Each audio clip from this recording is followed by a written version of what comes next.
السلام علیکم ورحمۃ اللہ وبرکاتہ۔ عزیزان ملت اسلامیہ، آپ تمام امتی کو ابو فیصل کی طرف سے سلام عرض ہے۔ گھر میں بیٹھی پردہ نشین عزت دار ماں اور بہنوں کو ابو فیصل کی طرف سے سلام عرض ہے۔ بہرحال اللہ سے امید ہے آپ لوگ خیریت سے ہوں گے، اللہ کی حفاظت میں ہوں گے۔ ان ملعونوں کی مرامت سے، ان فرقہ پرستوں کی فرقہ پرستی سے، ان درندوں کی درندگی سے محفوظ ہوں گے۔ اللہ آپ لوگ کو اپنے حفظ و امان میں رکھے، اللہ اپنی حفاظت میں رکھے، اللہ ہر آباد سے ہر شر سے محفوظ رکھے۔ بہرحال میرے عزیز دوستوں، میرے بھائیوں، آپ نے کل سنی ویڈیو دیکھی اور وہ ویڈیو میں بتا چکا ہوں میں کہ CAA-NRC کے لیے یہ لوگ جو آتنک جو مچائے تھے اور اپنی جو گندگی کا جو ثبوت دے رہے تھے، یہ چیز ان کو گلے کی ہڈی بن گئی، کیونکہ CAA اور NRC تو اب تقریباً اپنے ملک سے تو جو ہے سو وہ خارج ہونے جا رہی ہے۔ خارج بولے تو آپ لوگ اچھی طرح سمجھتے ہیں، برخاست کرنے کی اپیل کی جا رہی ہے اور برخاست ہو رہی ہے۔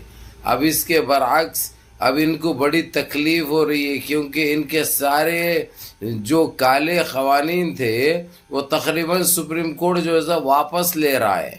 اب ان کی ایک چل نہیں رہی ہے، کوئی بل پاس نہیں ہو رہا، کوئی وہ نہیں، دنیا کی اٹھا پٹک کر رہے ہیں لوگ، ہر گندگی مچانے کی کوشش کر رہے ہیں۔ آپ لوگوں کو اچھی طرح پتہ ہے جس طریقے سے وہ بل لے کے آئے تھے وقف پراپرٹیز کی، وہ بھی نہیں چلی ان کی، تو اپنے آپ بڑے تکلیف میں آ گئے، اپنے آپ بڑے اتاولے ہو گئے۔ ہر چیز کے لیے ان کی پونگی بج رہی ہے، تو ان کو بڑی تکلیف ہو رہی ہے۔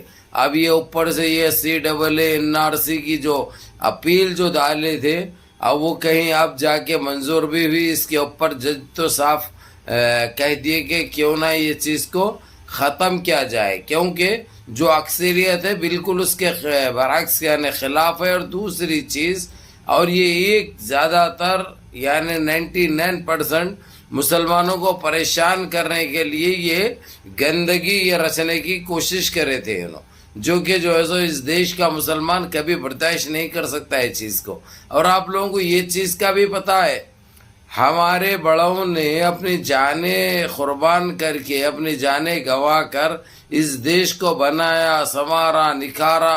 اس دیش میں آزادی میں سب سے آگے ہم مسلمان رہے، یہ تو ایک حقیقت ہے، یہ تو ایک سچائی ہے۔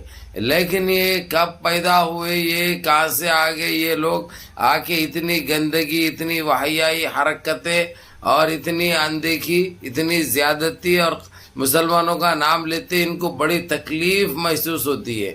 تو اس کے برعکس جس طریقے سے ابھی سپریم کورٹ کے سپریمو چیف جسٹس نے جو فیصلے کر رہے ہیں، وہ واقع قابل تعریف بھی ہے، قابل فخر بھی ہے۔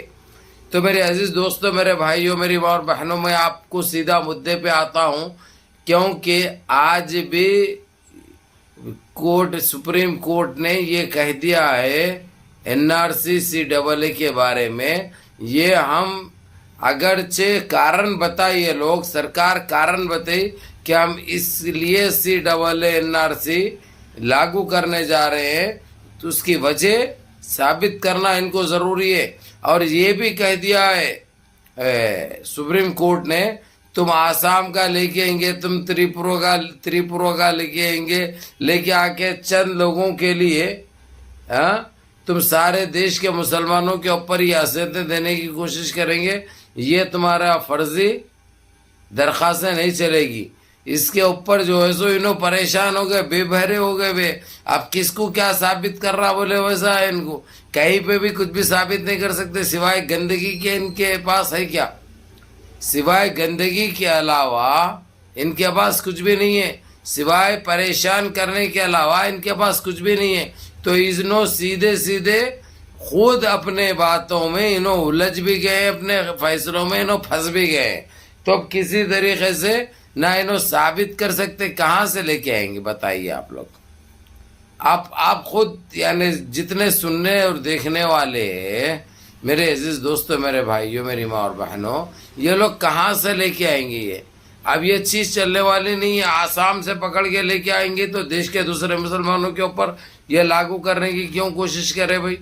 اگرچہ وہاں پہ آسام میں ہے تمہارے کو تو وہاں پہ آسام کا دیکھنا تھا، لیکن تمہارا آسام ٹارگیٹ نہیں تھا، آسام نشانہ نہیں تھا، بلکہ سارے دیش کے مسلمان نشانہ تھے. یہ سپریم کورٹ نے یہ بات آج کھل کر کہہ دی. جب سے ان کو ٹری لگے ہوئی ہے، اب ان کے موشز رک رہے نہیں، پتلے آ رہے تھے بسان دے. وہ بھی کیا سمجھے؟ باپ کا راج ہے سمجھے.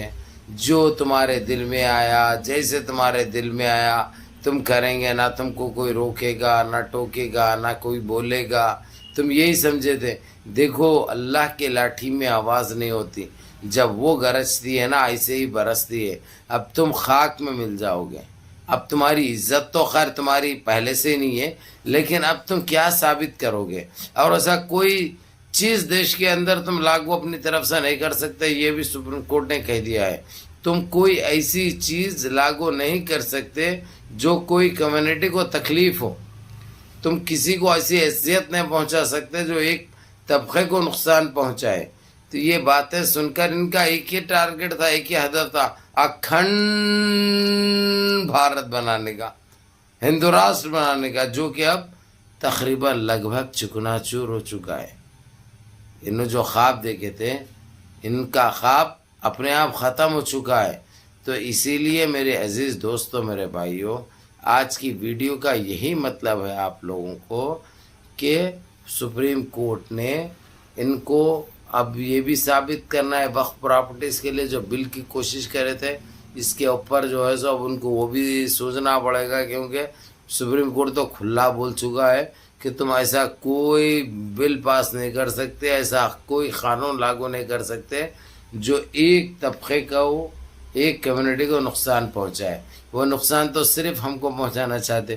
اب وقف پراپرٹیز کس کے باپ کی جاگیر ہے؟ یا کسی کے نہیں ہے، یہ سارے مسلمانوں کی ہے جو غریب غربا مسلمان ہیں، سمجھے نا. اور کوئی دیش کے جو ہے سو کوئی پردھان منتری یا صدر جمہوریہ دیسو نہیں ہے، یہ ہم مسلمانوں کے اچھے پراپرٹیز ہیں. تو اس لیے انہوں یہ گندگی نہیں کر سکتے اور یہ چیز کو NRC CAA کو اس میں شامل بھی نہیں کر سکتے، جو کہ ایک بہت بڑی بات ہے اور بہت اچھی بات ہے. اب اس کے لیے اب ان کو پریشانی میں تقریباً انہوں آ چکے ہیں، کیونکہ اب انہوں یہ چیز لاگو نہیں کر سکتے. اب ان کو بچنا ہے. جو غلط قوانین جو ناقص کرے تھے، انہوں کالے قوانین جو انہوں ناقص کر کے پریشان کرے تھے، یہ ان کو ایک معنی میں جو ہے سو یعنی دیش کے مسلمانوں سے معافی مانگنی چاہیے. بہرحال منظم رہیے، متحد رہیے، اپنی صفوں میں اتحاد برقرار رکھیے، نمازوں کی پابندی کریے، ماں باپ کی خدمت کریے، بڑوں کے احکام پہ عمل کریے، اور ایسے ہی دیکھتے رہیے اور چار کو دکھاتے رہیے. انہوں جس طریقے سے رسوا اور ذلیل ہوتے ہیں، انشاءاللہ نیکسٹ ویڈیو میں بتاؤں گا ان کا کیا جواب رہتا ہے، کیا ریپلے رہتا ہے، اس کا میرے کو بھی انتظار ہے. السلام علیکم.